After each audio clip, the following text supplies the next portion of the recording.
ایک کارکن ہے, پھر وہ اسپیشل چائلڈ ہے, اور پھر وہ کوئی کسی قسم کا زندگی میں اس نے کسی سے لڑائی تک نہیں کی, اس سے یہ تشدد کیا جائے.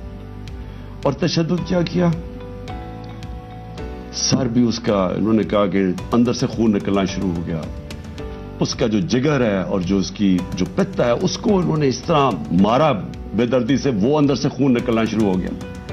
لیکن اس کے پرائیویٹ پارٹس, یعنی اس کے اوپر تشدد کیا ہوا, بنایا سب سے عظیم مخلوق, جو انسان کا درجہ فرشتوں سے بھی اوپر چلا جاتا ہے. اگر انسان اللہ کے حکم پہ چلے وہ فرشتوں سے اوپر چلا جاتا ہے. لیکن وہی قرآن میں لکھا گایا ہے, میں نام نہیں لیتا کیونکہ پھر سینسر ہو جائے گا, اس کو یا جن کے اوپر شک ہوگا کرتا ہوگا تو وہ کتنی نفرت پھیلی ہوگی ان علاقوں کے اندر. تو یہ جب سے وہ آیا ہے, پہلے ہم نے شہباز گل کا, پہلے ہم مانے ہی نہ کہ شہباز گل سے یہ ہوا. وہ شہباز گل ابھی تک ٹھیک نہیں ہوا, جو انہوں نے اس کے اوپر تشدد کیا ہے. ایک یونیورسٹی پروفیسر پاکستان آتا ہے, چھوڑ کے ملک کے لیے ایک خواب دیکھ کے آتا ہے, اس کو جو انہوں نے ننگا کر کے جو اس کے اوپر تشدد کیا وہ ابھی تک ٹھیک نہیں ہے. کون سا وہ دہشت گرد تھا. پھر اعظم سواتی سے جو کیا انہوں نے, یعنی ہم اگر قوم یہ چیزیں بھول جائیں گی, ایک دن آپ کا بھی وقت آ جائے گا. ایک سینیٹر 75 سال کا آدمی, اس کو صرف ایک ٹویٹ کرنے پہ اوپر کے باجوہ صاحب شکریہ NRO 2 کا, کون سے دنیا کے ملک کے اندر یہ جرم ہے کہ شکریہ باجوہ صاحب NRO 2 کا. لیکن وہ کوئی سپر کنگ, کوئی فرعون کہ کسی کی جرت پڑ گئی, رات کو اس کو مارا, پوتیوں کے سامنے اس کو 3 بجے آ کے گھر میں تشدد کیا, پھر اس کو اٹھا کے لے کے گئے اور نامعلوم افراد کے حوالے کیا جنہوں نے ننگا کر کے اس کو پر تشدد کیا. اور جب اس کو مار رہے تھے تو سنا رہے تھے اس کی چیخوں کی آوازیں, اور اس میں بتا رہے تھے اس کو کہ بتاؤ یہ عمران خان سے کیا جائے گا. یہ ان لوگوں سے پالا پڑا ہوا اس قوم کو. اس کے بعد ارشد شریف سے وہ سب کو پتا کیا ہوا, کیا ارشد شریف کا قصور تھا. ساری قوم جانتی ہے کہ وہ رائے حق کا آدمی تھا, کوئی اس کا ضمیر کی قیمت نہیں تھی, کوئی اس کو خرید نہیں سکتا تھا, ڈرا نہیں سکتا تھا. اس جیسے جرنلسٹ سے, صحافی سے انہوں نے کیا. اور پھر سوشل میڈیا کے بچوں سے, میں نے آپ کو بتایا ماں باپ کا مجھے آیا کہ ہمارا بیٹا ابھی تک ٹھیک نہیں ہوا, کوئی ٹویٹ کرنے پہ اس کو اٹھا کے لے گئے, 2 دن اس کو رکھ کے یہی ننگا کر کے مارا. وہ کہتے ابھی تک وہ ذہنی طور پہ ٹھیک نہیں ہوا. کتنے سوشل میڈیا کے بچوں نے مجھے یہ بتایا کہ انہوں نے ٹویٹس کے اوپر اٹھا کے لے گئے ان کو. دہشت کہ کیسے کسی طرح ہم ان کو بھیڑ بکریوں کی طرح بنا دیں, خوف اتنا پھیلا دیں کہ ان کو غلام بنا دیں. اور پھر صحافیوں کے اوپر ان کو ذلیل کرنا, ان کو یعنی عمران ریاض کو پکڑ کے اس کو جیل میں 4 چھوٹے سے کمرے میں بند کر دیا, گندے سے کمرے میں. اس کو سمیع ابراہیم جیسے صاحب اس کو جا کے ذلیل کرنے کی اعظمی دانشور, اس سے جو کیا کہانی سنے تھا کیا.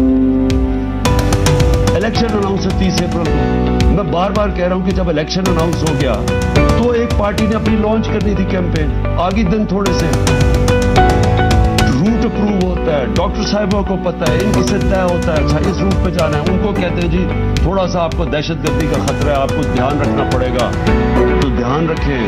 ہمارے نظر سے روٹ اپروو ہوتی ہے کہ یہ روٹ ہے, آپ کو فکر نہ کریں, اس روٹ پہ آپ نکل جائیں. سب کچھ طے ہو گیا, لوگوں کو بلا لیا, ریلیز آ رہی ہیں, جناب ہم نے اپنی لانچ کرنی ہے کیا. ایک دم پولیس پہنچ گئی, ناکے لگ گئے. یہ نہیں انہوں نے کیا. ڈاکٹر صاحب یہ گواہ ہیں, یہ تو اپنی طرف سے آ رہے تھے ایک ریلی لے کے, آگے ناکا نہ انہوں نے چپ کر کے کھڑے ہیں وہاں. ان کے اوپر واٹر کینن شروع ہو گئی, پھر آگے گاڑیاں توڑنے شروع ہو گئے, ان کے اوپر چارج کر دیا, لوگوں کو مارنا پیٹنا شروع کر دیا. ساری ویڈیوز ہیں, گاڑیاں توڑ رہے ہیں آگے. پورا پلان بنا ہوا تھا کہ اس دن انہوں نے اور لاشیں گرانی تھی.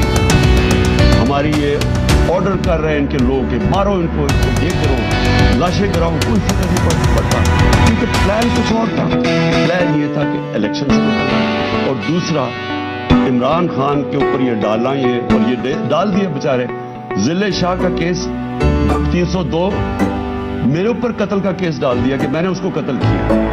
یعنی اگر ان بیوقوفوں میں عقل ہو، ایک تو عقل کی بڑی کمی ہے اس وقت، پتہ نہیں کون ان کو ایڈوائز کر رہا ہے. آپ مارتے ہیں، ساری قوم دیکھ رہی ہو، پھر میں اپنے اس اور قتل کسے کروں گا؟ ضلع شاہ کو. یعنی جس طرح میں نے بڑے زندگی میں قتل کیے ہیں اور جس طرح 26 سال میں ہم نے بڑے کے لوگوں کو قتل کروایا، ساری ہماری پرامن رہی ہیں. اور ڈاکٹر صاحب گواہ ہیں، ان کی گاڑی پھر توڑی گئی، وہاں بیٹھے ہوئے ان کے اوپر اٹیک کر دیا. تو ان کا پلان تھا ایک لوگوں کو مارنا، الیکشن سے نکلنا، تصادم کرنا، اور دوسرا اس دن پورا پلان بنا تو اٹھا کے مجھے بلوچستان لے کے جانا تھا. یہ پلان تھا. اب میں اپنی قوم کے سامنے 2-3 چیزیں رکھنا چاہتا ہوں. دیکھیں، اس وقت بدترین قسم کا مارشل لاء سے بھی بری سختی آئی ہوئی ہے ہمارے اوپر تو آئی ہوئی ہے.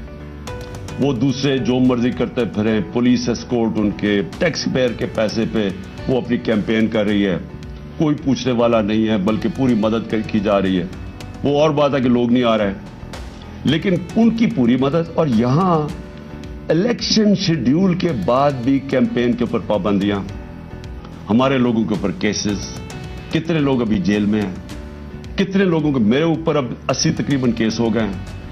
کوشش ہے کہ کسی طرح ہم کیمپین سے نکل جائیں، اور ساری کوشش یہ ہے کہ اتنا خوف پھیلا دیا جائے کہ کسی طرح ان چوروں کو پھر سے جتا دیا جائے. میرا سوال اب یہ ہے، شعیب شیخ کو پکڑ لیا کل، اس کا کیا قصور تھا؟ بول کا کیا قصور ہے؟ قصور یہ ہے کہ وہ ہمیں کوریج دیتا ہے. قصور یہ ہے کہ وہ جو کنٹرول چینلز ان کے ہاتھ میں ہیں، جن کو پیسہ بھی چل رہا ہے اور جن کو کنٹرول کیا ہوا ہے، ان میں سے بلیک آؤٹ ہو گیا. تو جو 1-2 چینلز ہمیں دکھاتی ہیں، 3-4 چینلز، ان کو تو کسی طرح بند کیا جائے. اس کا قصور یہ تھا، اور میں اس کو آج خراج تحسین پیش کرتا ہوں. اس نے مجھے